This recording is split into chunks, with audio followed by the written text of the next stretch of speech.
So guess what? Good intentions are not good enough. As a matter of fact, good intentions have created things like eugenics, institutions, and segregation.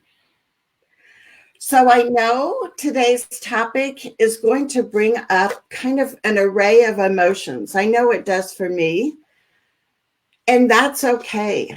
I hope that we can kind of get in touch with whatever those emotions are, because we're going to be talking about some things that are so foundational to the work that we do as parent allies.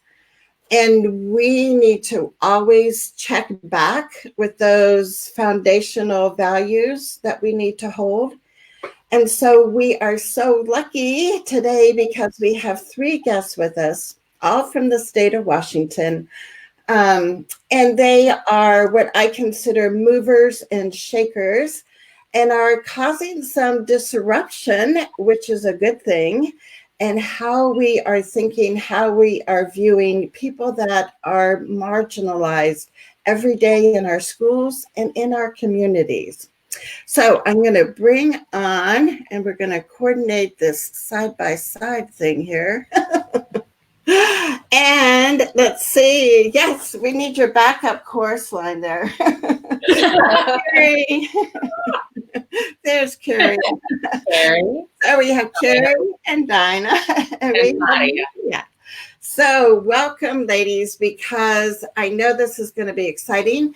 If you are a frequent viewer of our live show, you may remember that Taina was on our show a while back, talking about ableism and creating wonderful, thought-provoking questions and answers for us to think about.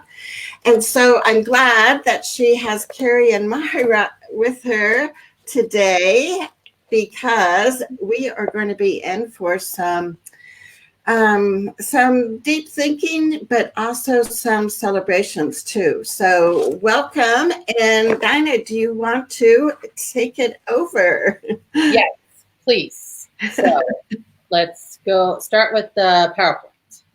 Yeah, so welcome everybody. This is our Parent Allies and Belonging. The what, the who, and the how. I do like my W's. And we are Inclusion for All. Marija and I are founding members. And we are a grassroots cross-disability advocacy and education network focused on meaningful, equitable inclusion in schools in Washington state. Our mission is to learn and teach about meaningful inclusion in education as well as in communities, and to support, encourage, and advise each other as we advocate for inclusion for all. And we recognize full, meaningful inclusion as research-based best practice, and as such, our shared goal. So our founding values are disability pride, disability rights, disability justice, and solidarity. So Taina and myself have already been introduced, and the third person I would like to introduce is Ananda, who was going to be here today. Unfortunately, there was a family situation, and she couldn't be here this morning, despite how much she really wants to be here. So that's the three of us. And we would like to kind of just clarify that we are hopeful accomplices. We are definitely not attorneys. We also want to make clear that we don't really think of ourselves as leaders or experts, but that our role is to facilitate understanding, connections, and action. And we would like to kind of also clarify that we draw from disabled activists, and we try very hard to center their voices, and would never be doing this presentation if we were actually, being paid for it. We see our work as calling in our own, to use social justice work through a lens of disability inclusion. And we want to address those who believe in meaningful equity, those who believe in inclusion and belonging for all. The language we use is very carefully crafted, while the personal preferences of a disabled individual always supersede any community preferences. There is enough consensus to kind of comfortably facilitate between disabled and person with a disability.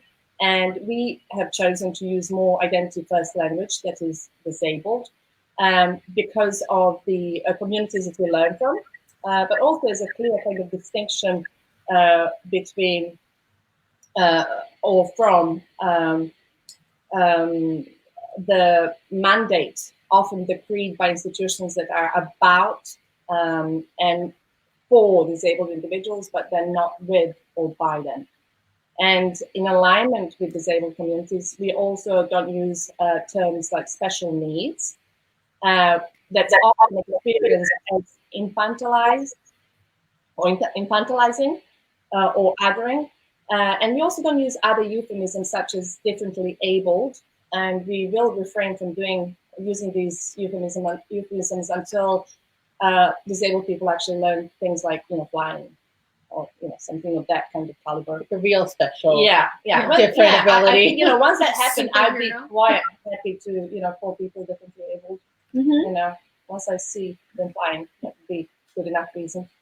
And then as Lawrence Carter-Long's campaign, hashtag Say the Word, reminds us, what euphemisms do, they actually erode and they hurt and undermine acceptance, equity, community, and celebrations.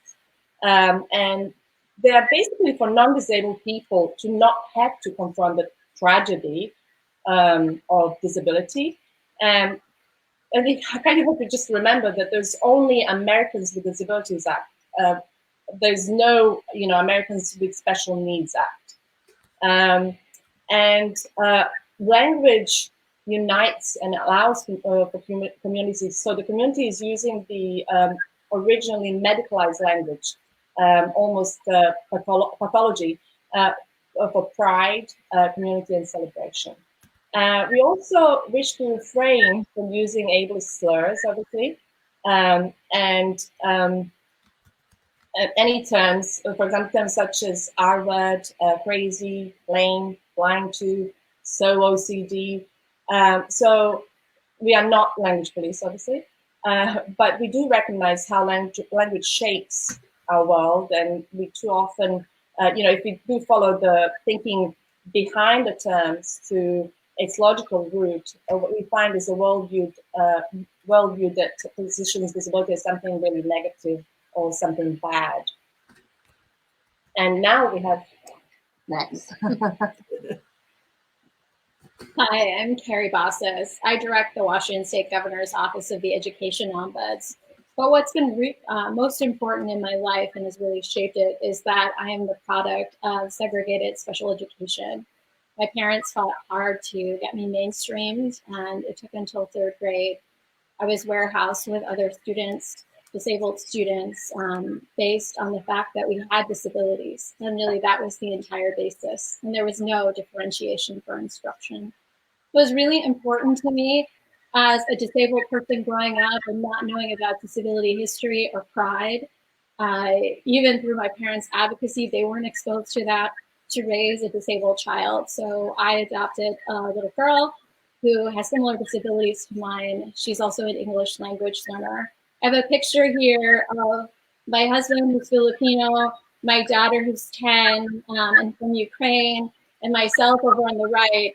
My daughter is cleaning, so if you can see this picture, you'll see that she is absolutely disgusted by being kissed by us, but I would like to think that she is in fact happy, but we know those days are soon to pass. But I really have had a chance to revisit my own education experience by now raising a disabled child. And that reminded me that we haven't made as much progress as I would have hoped. Yes. So here is a very complicated slide. This is a flow chart that applies to all allies, including parent allies. And so what do we mean by the parent ally? What is that?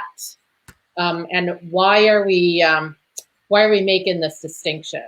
So all parents, if they don't share their disabled child's disability, are allies. And why we make this distinction between allies and parent allies because society often conflates parents with their disabled children, and it perceives them as interchangeable, their needs and wants interchangeable, and it assumes that parents are their children's voice and experts in their disability. Because of this, parents occupy a space in advocacy that's different from other allies and activists, and often more perilous, because so much of constant reflection is required from us. As parents to disabled children perceived by such by society, we need to reject the positioning that society imposes on us in favor of an authentic ally role. So this reflection, as Charmaine mentioned in the beginning, can often lead to guilt and deep discomfort that we just simply have to be comfortable with. So we have to be comfortable with discomfort. And we have to be accepting of it and grateful for it. And instead of following the instinct to defend our past actions and values or to justify. So the ultimate goal is meaningful belonging, as can be seen in this very elaborate and strange flowchart. And the way that comes about is through active acceptance. And we'll go more into that later on. That is reached by shifting our lens via a study of the models of disability from an oppressive, stigmatizing, and ableist lens to a lens of minority status of disability as identity, culture, and community. So from this chart, we're going to go more in depth with how to be an effective parent ally. But first, we're going to start with shifting the lens. So shifting the lens from ableism, oppression, and segregation, that's something I'll cover a little bit here. And so disabled folks are marginalized minority. In fact, they're the largest marginalized minority who bear the brunt of structural systemic ableism. An able society treats non-disabled individuals as this standard of so-called normal living, which results in public and private places and services, including education and social work. They are built to serve, again, so-called standard people, and thereby inherently excluding those with various disabilities. This is, of course, insidious, but it's easy for us to look away and to not notice. And ableism itself can be structural and systematic, as well as individual prejudice. And in practice, ableism actually becomes oppression and segregation. But there is pride, culture, and community in disability. And I think, Taina, you can do the next. Right. So as established, disabled folks make up the largest minority in the United States, but often they're not thought of as such. 1 out of 5 people in the US has a disability. So anyone can become disabled at any moment, and most of us become disabled as we age. Yet disability is often a lateral identity, which means that one's parents or one's children don't regularly share this identity. There's also immense diversity within the disabled population, and there are, in fact, several different disability communities. Some congregated around labels, others around issues. And what's important to understand is that, as Marija said before, is that rights and entitlements are connected to labels. There is no Americans with Special Needs Act. Disability history and the histories of the different disability communities are a huge part of our civil rights history, and that oftentimes gets ignored. Congregating around issues and barriers to access and acceptance is a powerful thing, and it is civil rights in action. But in the history of humankind, disability as identity, culture, and community is a rather recent development, and it still catches people off guard. The pride in disability comes in different forms. Some people are proud of their history of their disability community, of the rights they've gained and the civil rights battles they fought. And some people can find pride in having 47 instead of 46 chromosomes and being accepted and belonging as exactly who they were meant to be. Some people find pride in not or no longer being ashamed of no longer passing or thinking of themselves as broken, defective, or less than. And for some people, pride is synonymous with community and culture. And for others, it's much more than that. Our friend Emily Ladau has a wonderful quote on her identity. And she says, for so many people, disabled is so much more than a descriptor. It is an identity and a culture unto itself. It is a source of pride. So I am disabled. I am a part. It is a part of me. It is a part of who I am. So for many, pride means belonging to the community at large, but also to a disability community. So for us, non-disabled allies, parent allies, what is our role in this disability as identity, culture, and community?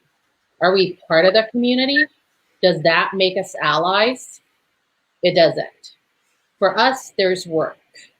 For us as parent allies, we're the people who can either help make space for that pride and that belonging, or we can be the people who deny our kids the pathway to belonging. The way that we can help our kids get there is through active acceptance. And so we're going to start with acceptance, and this is a wonderful,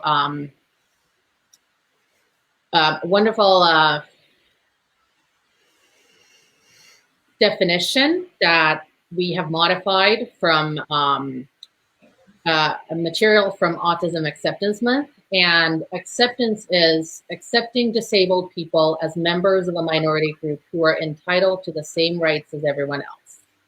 Accepting disability as one of many different, legitimate, meaningful, and valuable ways of experiencing the world. It's believing that disability doesn't need to be fixed or cured for disabled individuals to be happy and live good lives.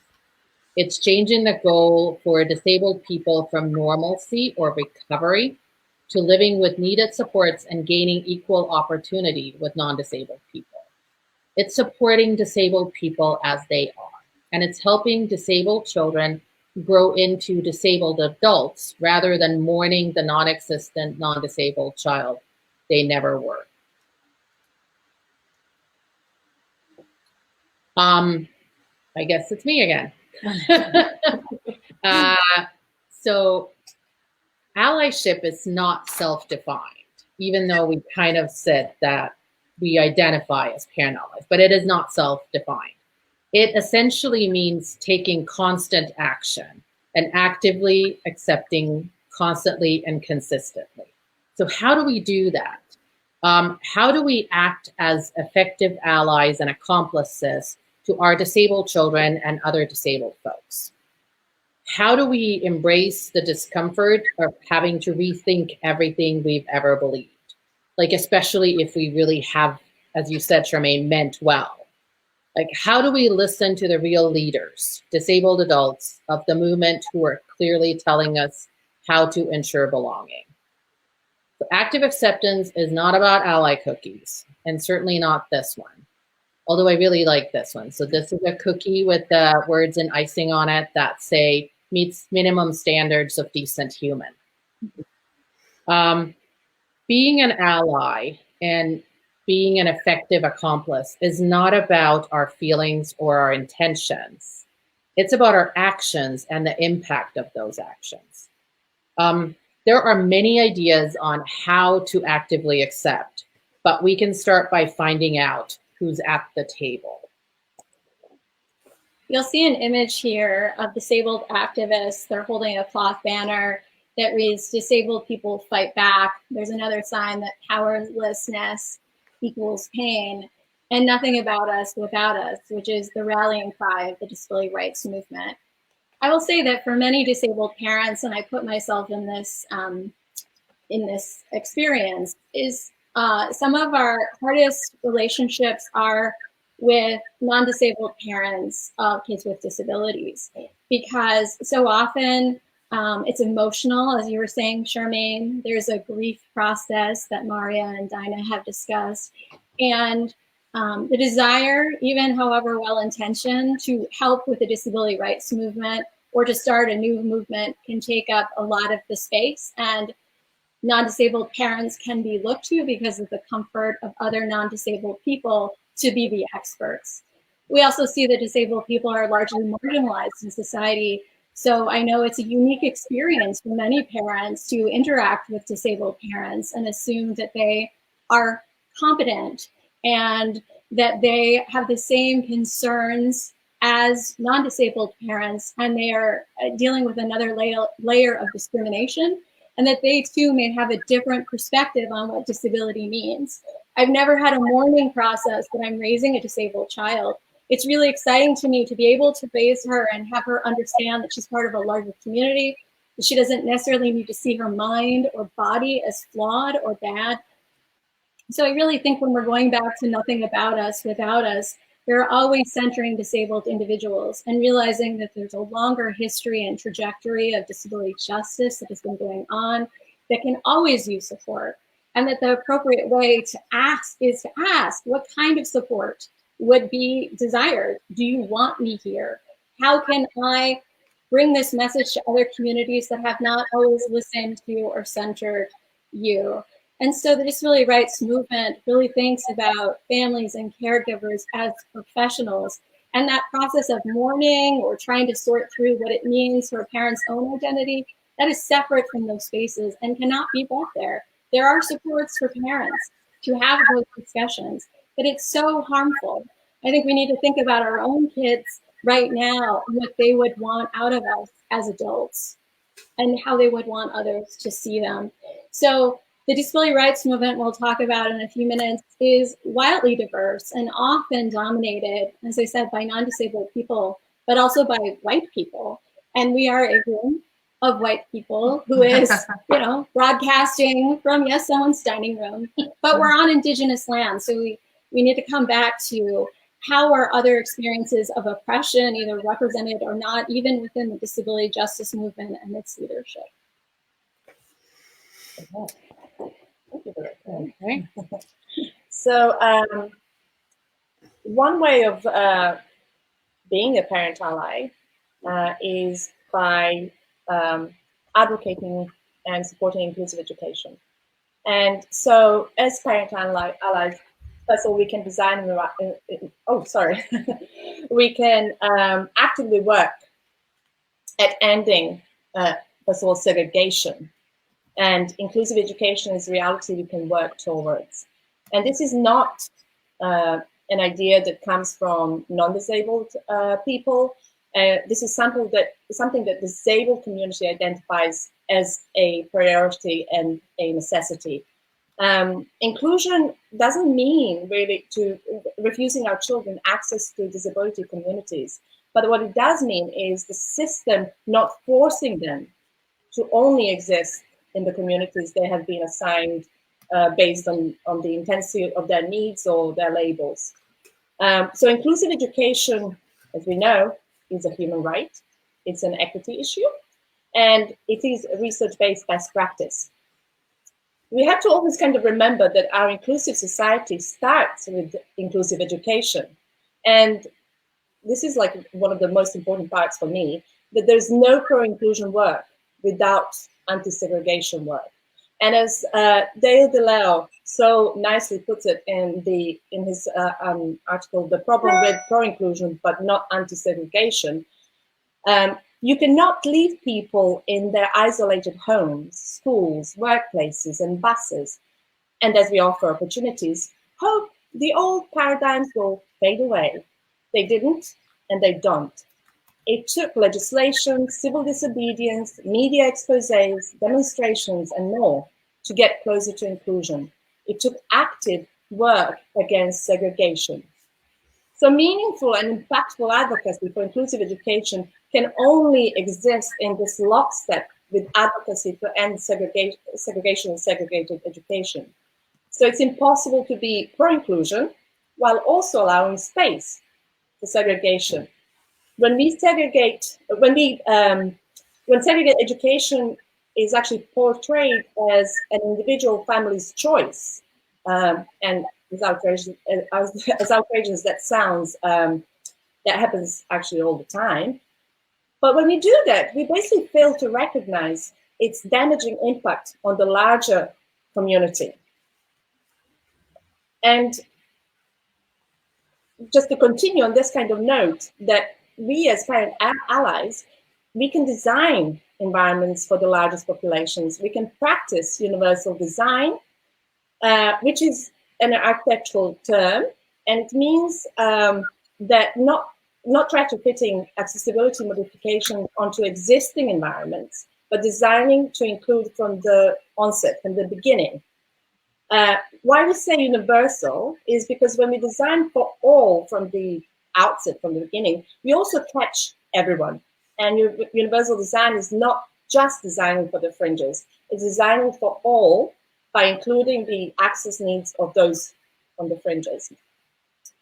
But nowadays, universal design has grown to be more than just this accessible architecture and the physical environment itself.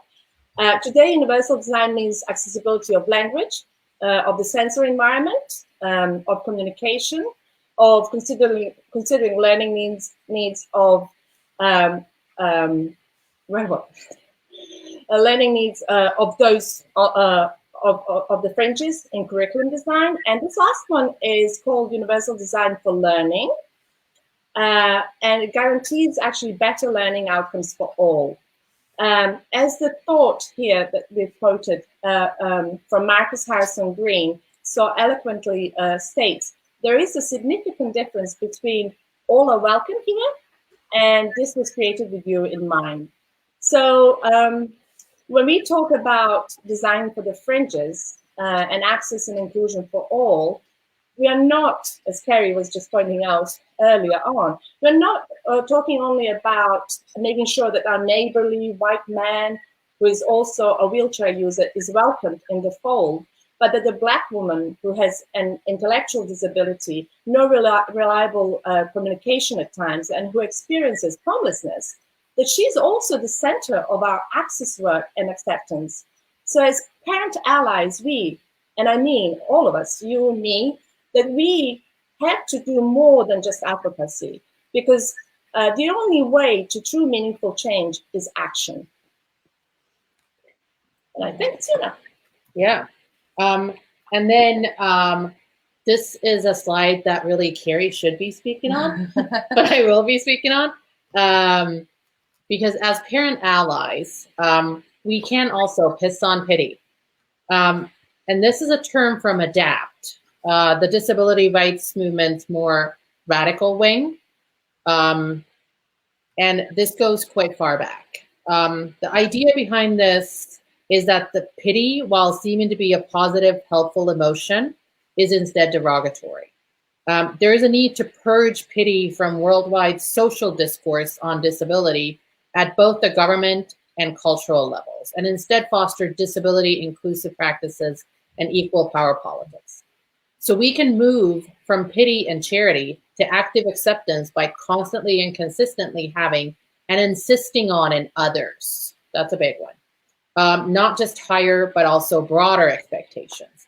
So always pursuing competence, but also being open, accepting, and welcoming of more varied ways of being and moving in the world. We can practice active acceptance by focusing not on our intentions, but the impact our actions have, and by fostering interdependence, so positive reliance on each other and the community, because I mean, none of us is independent anyway, and fostering autonomy and self-determination. As a famous disabled activist, Lydia Brown, says, no one is independent, but everyone has autonomy. And why we talk on piss on pity is because in our parent communities, we're often focused on independence and measuring success by degrees of independence. We often conflate perceived independence with autonomy, and then we give less of that for those who, we give less autonomy for those who have less traditional independence. As parent allies, we have to resist this and actively seek out communities and networks for our kids that will support their interdependence without limiting their autonomy. Oh, next slide. There you go. Charmaine kicked us off by talking about how sterilization and eugenics have affected the disability rights community or communities of people, of disabled people. And I also wanted to highlight how racism and ableism reinforce one another. They're interdependent and they're intertwined. When we think about racism and we think about ableism, really what we're talking about is who is normal and whose lives count. And then who does not necessarily fit within our idea of who is in the majority and how people should look and act. This history of marginalization is true now and is alive and well when we look at the disproportionate sterilization and targets of eugenics of communities of color, Native and Indigenous communities, when we look at poor communities and women who are seen as wanton or not. Wanton woman is always a favorite phrase, but use it in your next PGA meeting. But the other piece is women who are sexually promiscuous or other communities that were seen as not really following social mores. Also, disability, the World Health Organization talks about how disability is a byproduct of poverty. So poverty can cause disabilities and poverty certainly exacerbates disabilities. And that's very clear when we think about experiences of environmental racism, health disparities, healthcare providers' attitudes towards what they will do for communities of color and disabled people, and just think about that exacerbated and multiply marginalized experience when we're talking about disabled people of color or transgender disabled people.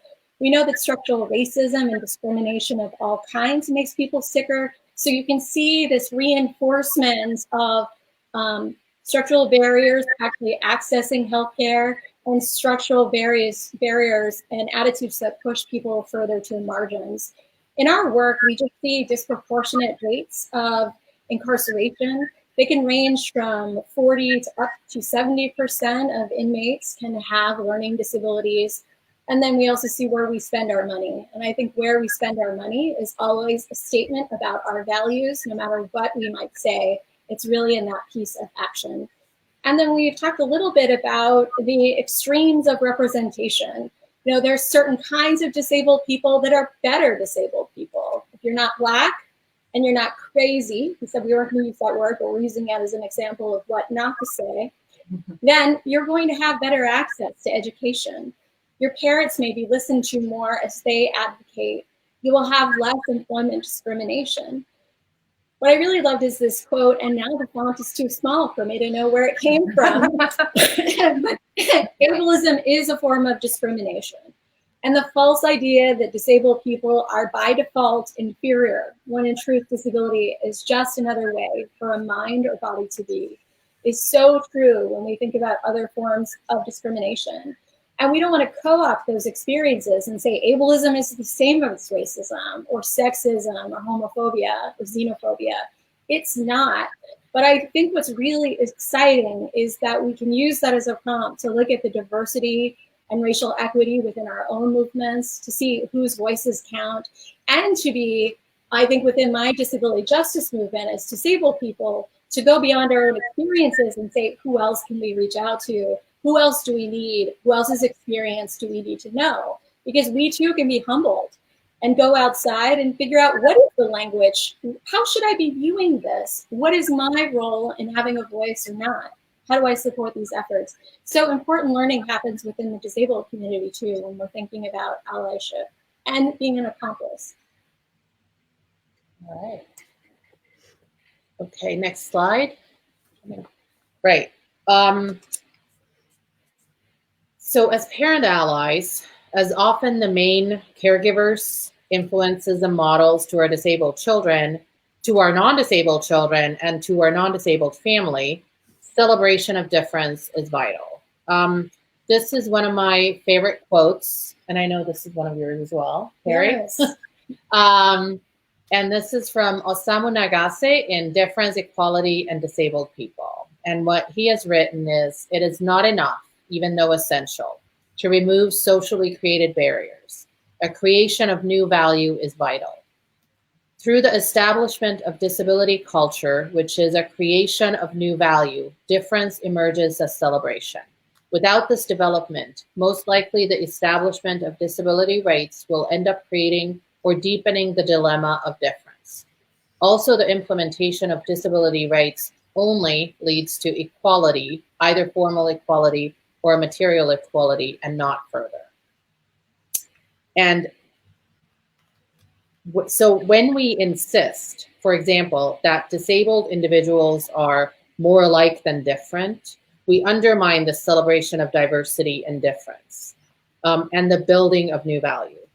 There is a societal intolerance of difference, but it's not something that's inherently in us. We can change it.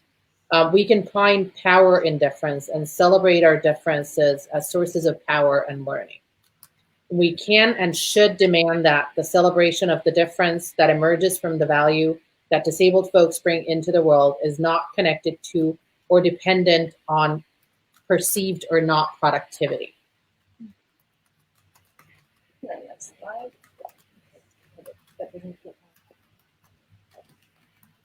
So kind of just to, is this next slide? Yeah. Uh-huh. Okay, so it's time to kind of summarize what we've spoken about so far. So we have seen that we do have a multitude of ways we can practice active acceptance and working towards guaranteeing belonging for all. And as you saw, some of this work, may be old, some of it may be new, some of it may be a bit surprising, and I think certainly much of it will be hard work. But the good bit is that we can do it. We can certainly aspire to be invited to tables disabled people have created. We can advocate for inclusive education for all. We can guarantee access by using the principles of universal design and universal design for learning. We can also hit some pity by having not only higher but also broader expectations, by remembering that intent always the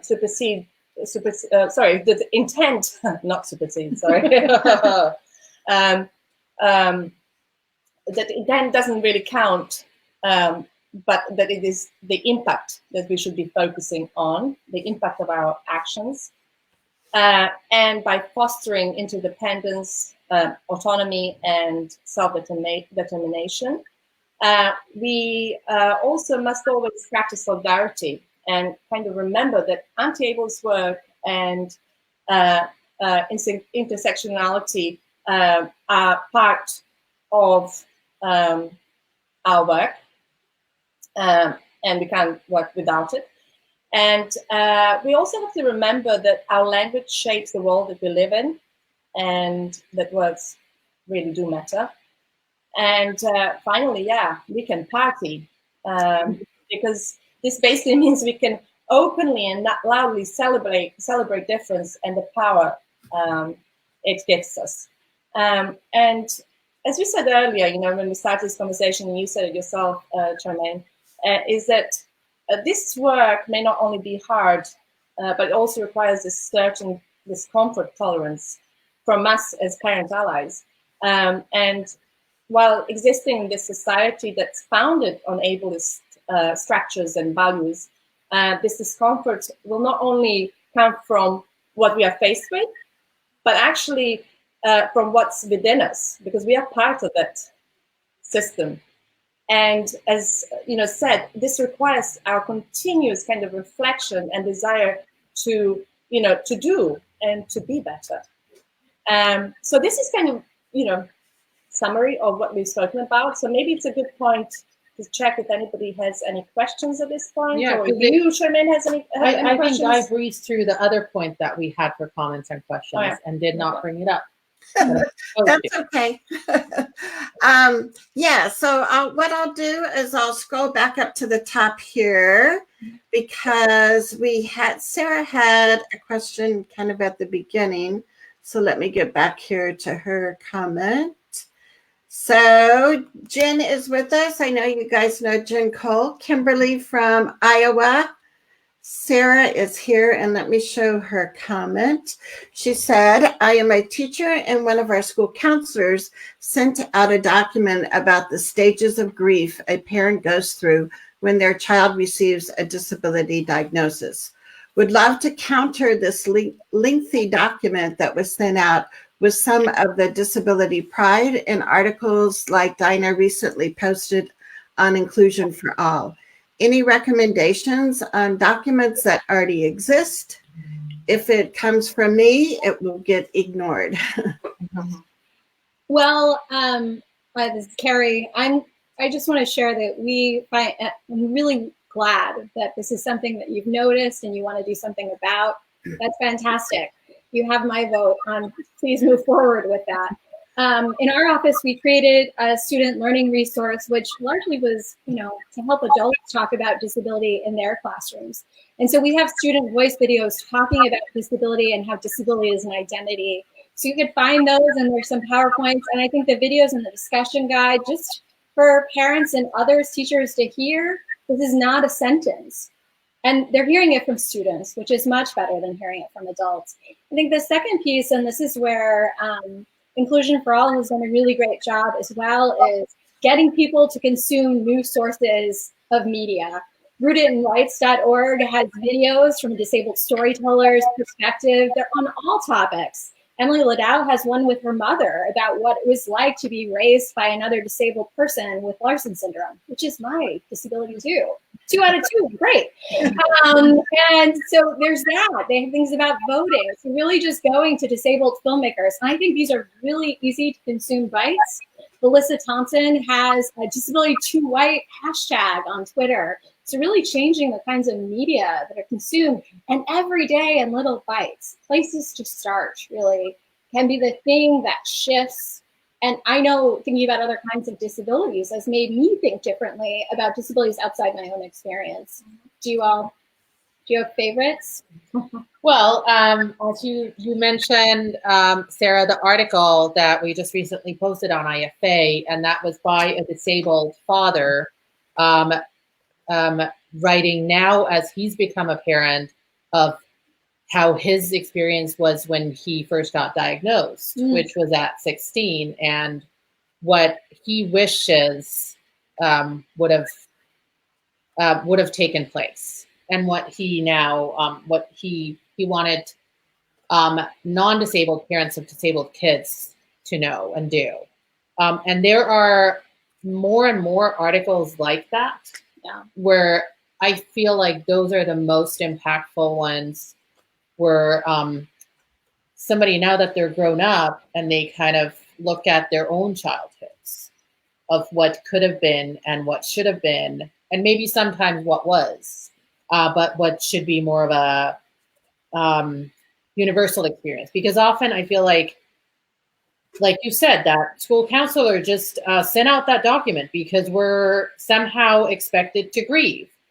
And many of us don't. And I think that gets ignored completely, or we're being told that we're in denial if we don't, which is a really, really horrific thing to do. And I think, to a parent. It's always important to kind of remember that often this feeling that we may have as a new parent of a disabled child will be potentially a new feeling to us that we may not have a word for. But if you are given word by other people and the society itself as a grief, you seem to, we tend to accept it because everybody's saying this is what we are experiencing. And I think, we then have to kind of go back and question, is that really what we are experiencing? Are we really experiencing the grief? Or is this what the society is giving us? And I think what's wonderful here that we are talking about it is also that, Sarah has decided she wants to disrupt this narrative, this grief narrative, and she wants to kind of, and this is a true parent ally, where we hear these things and we question them, and we realize that, here we also bring this thing of intention, whereas this impact. So intention is to make this parent feel better about the feelings they may have, let's say, because, it's okay, everybody feels this, you're going to go through this, but actually we're not thinking about the larger picture.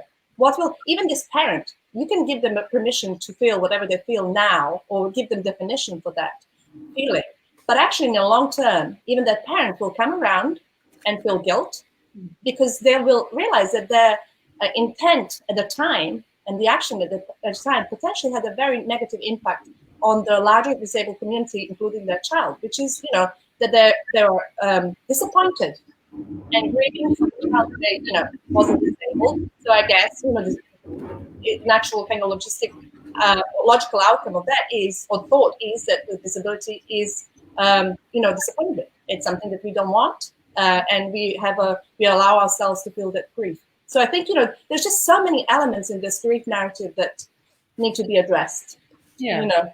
Yeah, and one additional resource is Rooted Rights has the Parenting Without Pity project, which has videos and podcasts. And I think they're great because it's some disabled parents talking about what they wish their parents would have known.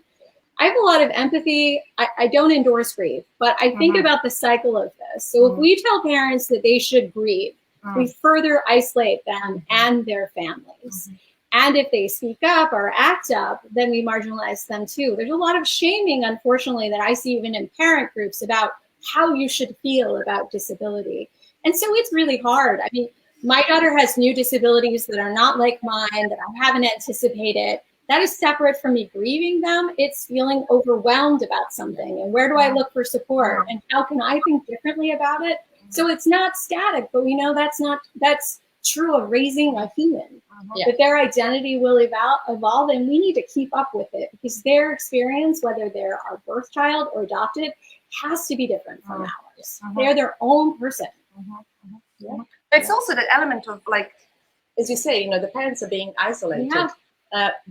And, we actually, when we talk about grief narrative, we are not focusing on that particular parent anymore. Actually, this is it's a society narrative, which tells us then what the society thinks about disability.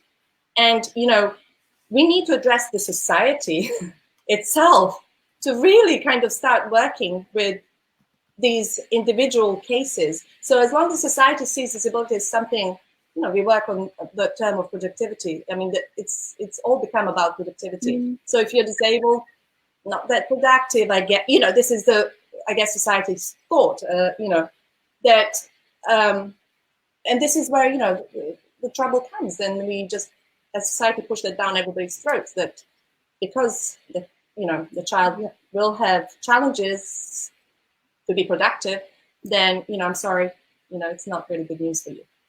So we change that and how we view human beings, and the purpose of human beings away from just being productive is going to be a challenge. Yeah, that actually takes us in a perfect way to our next slide. We do have more slides, which is, this is sort of a newer part of, for Marija and myself when we talk about this. Probably not for you, Carrie. I don't think I had a choice with it. The discomfort. So because as parents to disabled children, as parent allies, we are the front line of unconditional acceptance and inclusion.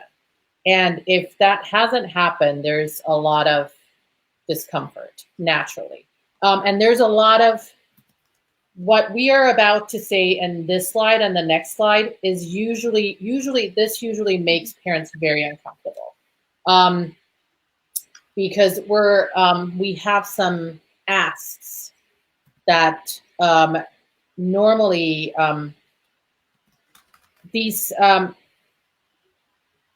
we have some asks to kind of shift the course away from certain things that are assumptions in the parent communities that never get questioned. They're accepted and shared in the parent community. And they're often considered the gold standard for parent advocacy.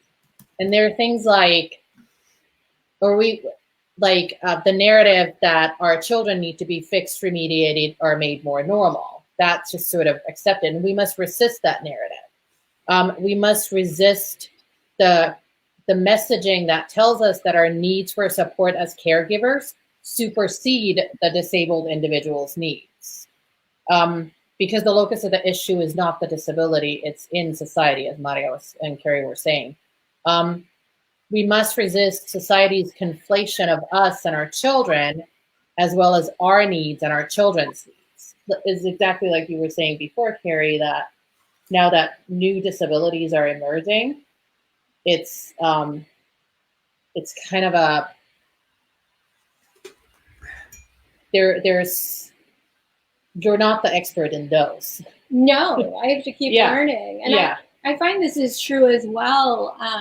One of the hardest parts of my relationship with non-disabled parents of disabled kids, and also doing presentations, is I will have non-disabled people come up to me, and I've told you this, who will look at me, and I have a physical disability and walk with a cane. You know, my hands look different, I have different facial features, and they will tell me, "You don't understand disability." Like, yeah, this is a very ironic situation, and I'm extending empathy, but you know, what do you think? So I actually hate doing presentations about IEPs because I'm seeing in that moment how the parent is so grounded in their own experience, and they've been set up to really like, this is my role, this is happening to my body and mind. There is no separation of experience. That is true for them, but it is very harmful to me. I mean, that is very upsetting for me to go back as much as I can understand and see my friends go through things like that. But it, you know, where are we when we can't see outside of ourselves? If you can go up to a disabled person and say, "You don't understand disability." I don't live in the child's shoes and I don't live in the parent's shoes, but you know, I get a little bit of a starter kit with this more than other people. And I have many people in my community who have different kinds of disabilities. So I just, you know, it's just weird and ironic and hurtful. And I know that that is not the intent. It's the impact. And you're seeing the struggle for the parent with that piece. That inflation is so strong. Yeah. And then there's also what we're often seeing in the community is that there's a need to or like a cultural necessity to keep things comfortable and nice. And this is kind of the tightrope walk that we're on, is that, of course, we don't want to isolate parents, but we also don't want to tolerate intolerance. And I guess what we're getting at is there is going to be discomfort, and we need to own that discomfort. And I think exactly like that parent coming up to you saying you don't understand disability was because that parent was feeling uncomfortable with what you were saying, that didn't match what that parent with very good intentions was trying to do for their child. It's just you know, having always in front of you that you are the product of the existing system. You are part of the ableist culture. Of course, your thoughts and your values are highly influenced by the culture you live in, which happens to be ableist culture.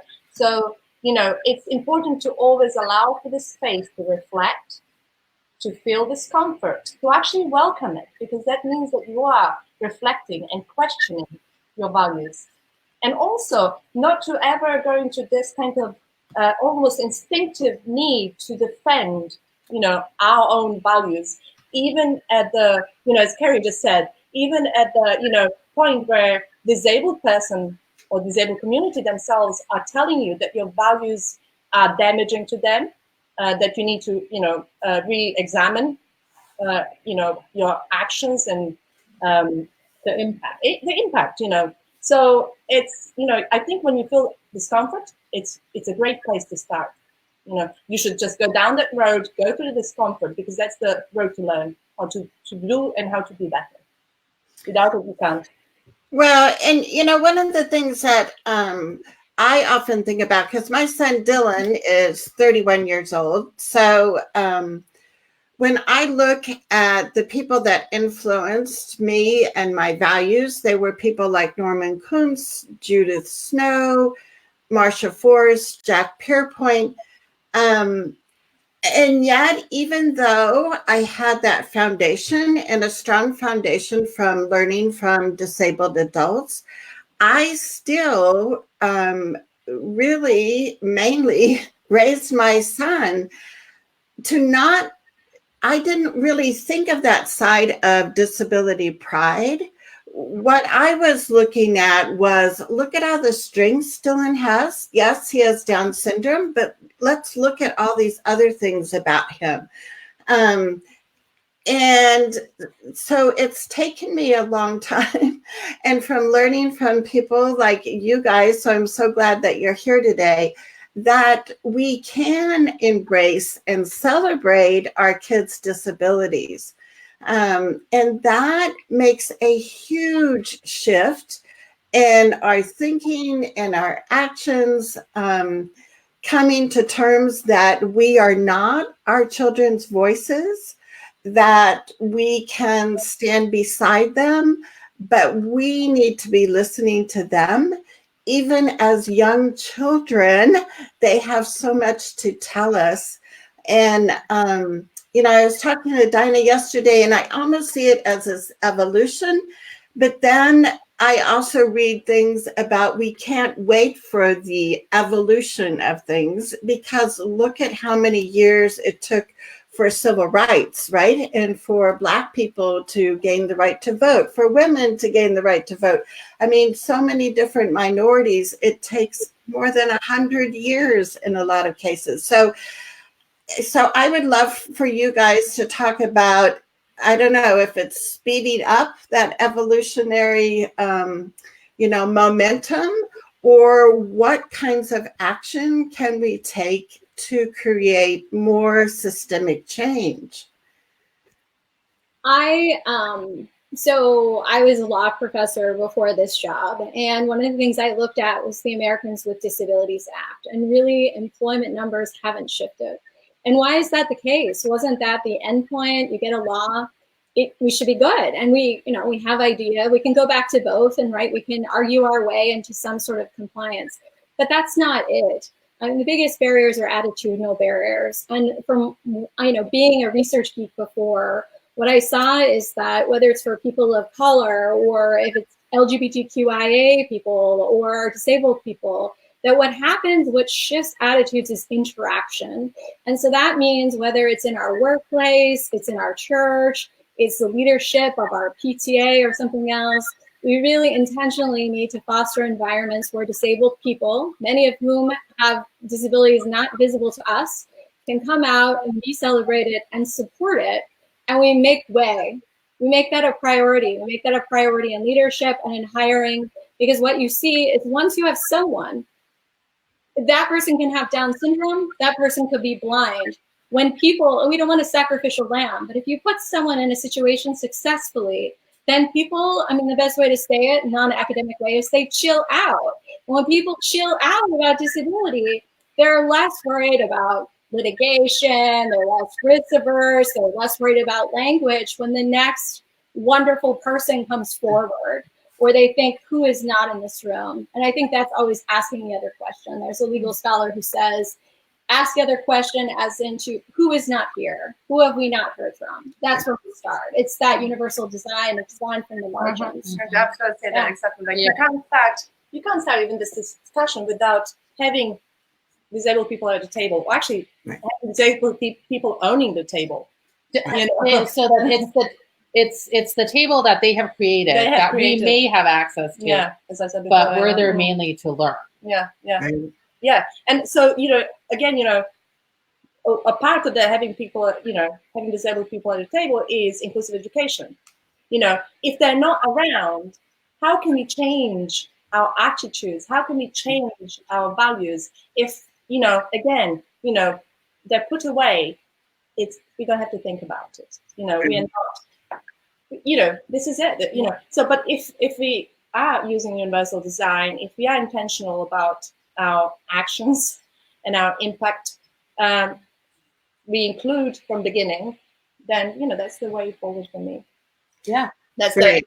What's going to And I wanted to give a shout out to Paula Cluth, who is here in the group. So, hey, Paula. And I have a secret announcement I'll talk about later with Paula, because you'll be able to hear more from her. But, and Bron is here, and he also shares that attitudes are the biggest barriers, right? And I think about, like strategies that I've done as a parent, and that I've encouraged other parents to do. Simple things like going and speaking at school board meetings. However, I think where we sometimes have forgotten is that if we're not the voice of our children should be speaking at school board meetings. Our children should be speaking to legislators. And I know Michelle is here from Maryland, and her son Raymond has done testifying in Washington, D.C. So there are so many things that we have seen as our role as a parent that aren't our role. And we need to give that back to our kids. Oh, yeah. And I think the other part of it is like when we talk about our kids, what we actually really mean our kids' community. Because we need to kind of stop thinking about our kids as just individuals. Right. They're part of a much larger community that is not our community. And that's okay. But when we say our kids should go, if my kid can't go, other disabled members, other disabled individuals are doing it and are, willing to do that. And we should listen then to them, just like we want to listen to our own kid. Yeah. And I think this is the part, just understanding that our kid is not just that little individual. They have community, and we should listen to that community. Yeah.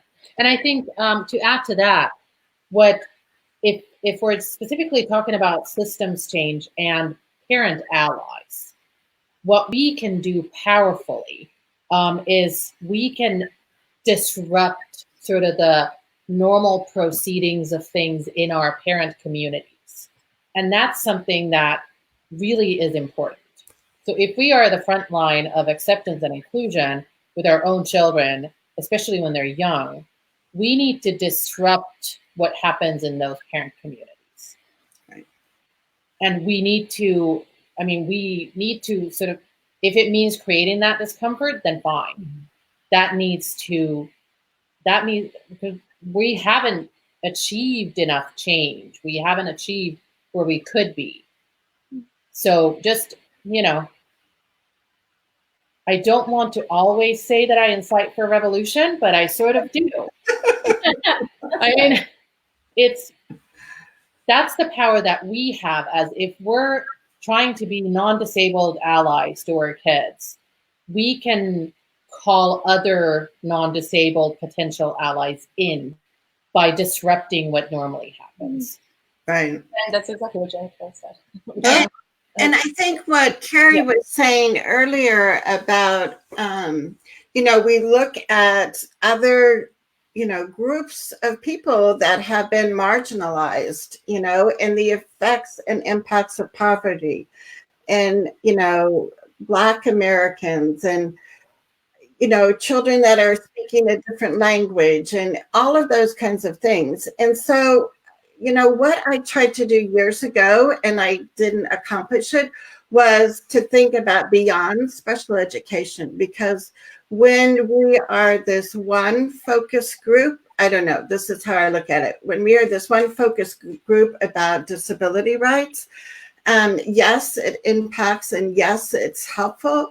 However, I don't want us to forget about all the other children sitting in classrooms that can show, if they're given the choice to, how much knowledge they have, and how they can show us what they've learned. All those principles of universal design for learning. It's not just going to impact children that are disabled, but it's going to impact all of our students sitting in those classrooms. Mm-hmm. Exactly. Yeah. Mm-hmm. Let's take a couple more comments. So Jen says, I think there are many opportunities to also show up for each other across groups, because the attitudes around the isms that marginalize and oppress. School discipline is one example of this. Oh, absolutely. Yeah, we have to think about the history of our schools, and we have to think about the history of our schools. In many ways, they were to impart American values to immigrants that were coming.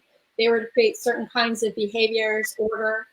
there are many things about our schools that don't work for the majority of our students. When we look across from disabled students who are white to disabled students of color, disabled English language learners, students of color, Native students.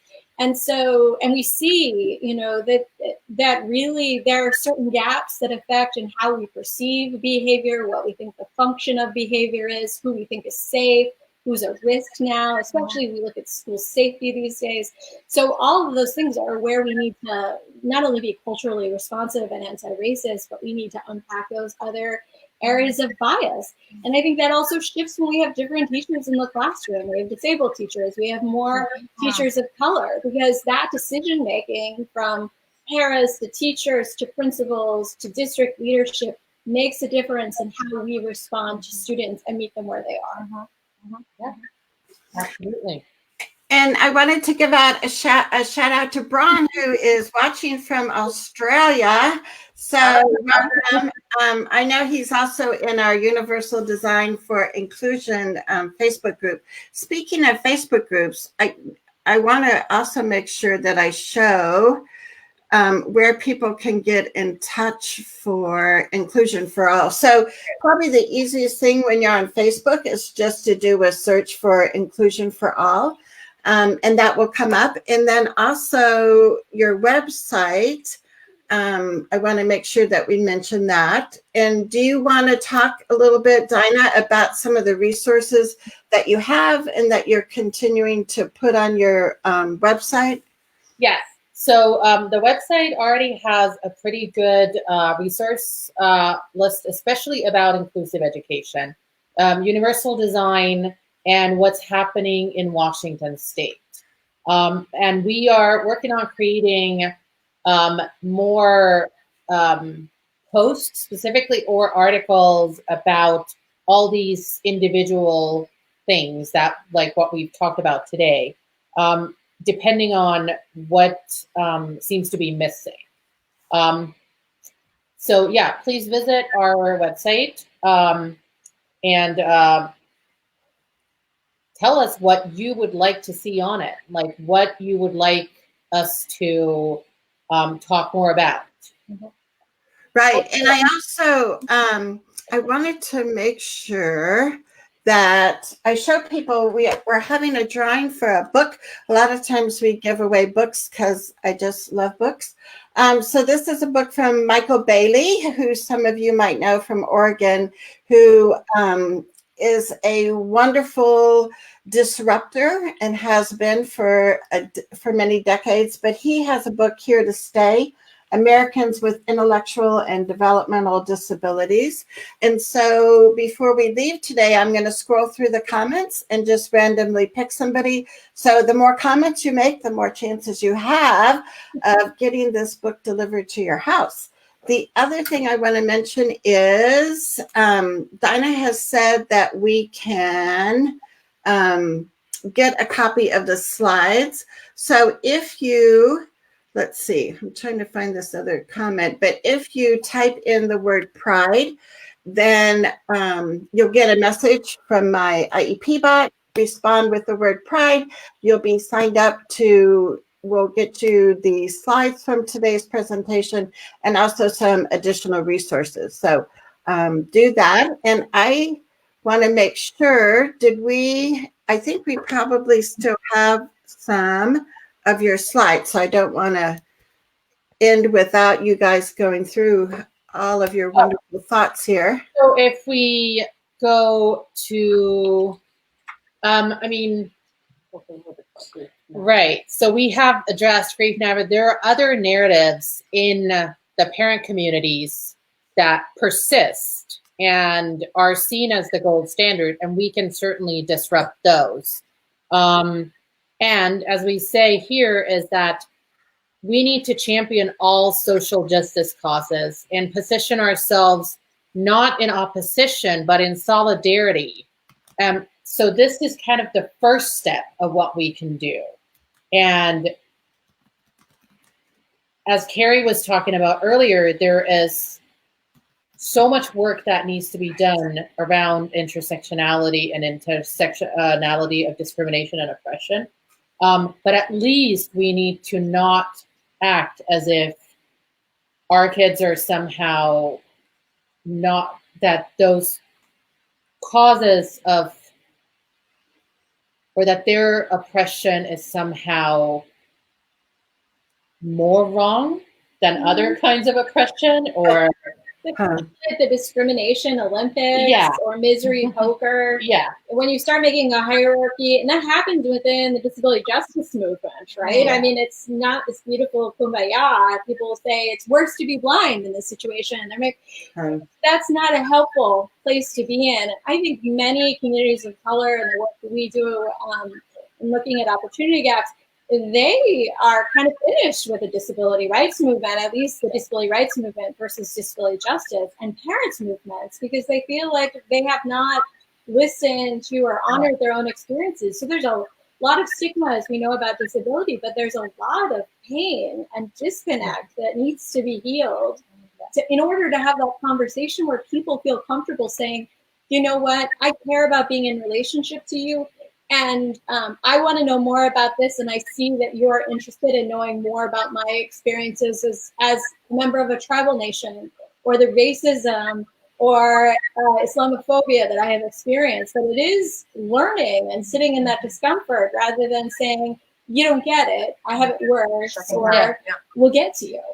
yeah, exactly. And then we have one more general slide about our shared work, which we already pretty much have addressed. So we'll just leave everybody with this. Our thank you, and our webpage, our Facebook community, and then our page. And you can always email us, please do, to continue, unless you're going to disagree with me. Then just Taina enjoys that. Sometimes it is a side hobby. She'll have fun, but she will share it with everyone else. You should be prepared in it to win it with Taina. Yes. But it has been lovely talking to you, Charmaine, or talking with you, Charmaine, and to everybody else out there. Thank you. Well, thank you guys for being here. I want to get a few more comments in, if that's okay. Yes, that's fine.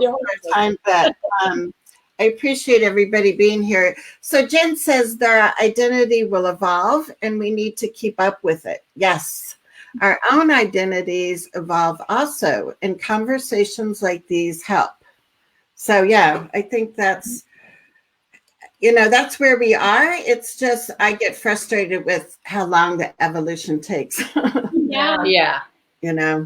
But I know it's a process, and I think these kinds of discussions are really important. Samantha is with us, and she says, thanks for this discussion. It's great. I'm sorry that Sarah, one of the educators, counselors are seeking out pre-existing articles because they will be ignored. Her voice's dismissal is the abusive effect of patriarchy. We definitely need a cultural reform. So do you have a Yep. As usual. We agree. Ditto. Yeah. And so Sarah also has a thank you for all your wealth of resources, and we'll be sending out more of those for you. So keep your eyes open. And Bron says, we start with mental models of disability. The shift has to happen in people's beliefs and values of disability to understanding disability as natural difference, and that the barriers are in how we view disability. Exactly. We come from, this is like, when we were talking earlier, that this, the way we view productivity and all that comes from the medical model, of disability. Right. So I am going to scroll through the comments. Oops, I should put myself up here so I can see you guys. I'm going to close my eyes. And find a comment, and it's from Sarah. Sarah. So Sarah, I don't know. You may have Michael's book already. If you do, I will still send you a copy because it's a wonderful gift that you can Give your counselor. Yeah. Yeah. Send multiple copies. a good holiday present before you leave for winter vacation, right? So Sarah, just give me a private message with your mailing address and I'll have it shipped to your house. So thank you again, ladies. It's just always a treat. It's more fun when we're at a conference and sitting around having wine, but virtually we can have fun together too. And you don't know what we're holding here. You can't see the glasses, so I'm joking. I know. So I so appreciate you being here. And I want to tell people, if you think of questions later, if you are watching the replay, please know that you can type in questions and comments and we'll come back and respond to those. We want to keep the conversation going. Another wonderful Facebook group is Inclusion for All, and that's where the conversation can continue also. So Carrie and Taina and see, it's Marija. It's like I just like hesitate. Marija. Thank you so much for being here with us today. And I invite people to join us again next Thursday. We do our weekly show at noon Mountain Time, and we have a surprise in store for our last show before we take a break. But once again, thank you, ladies. And we all need to keep on keeping on because we have a lot of work that we still need to do, right? So thank you, and we shall see you next week. Thank you. Thank you.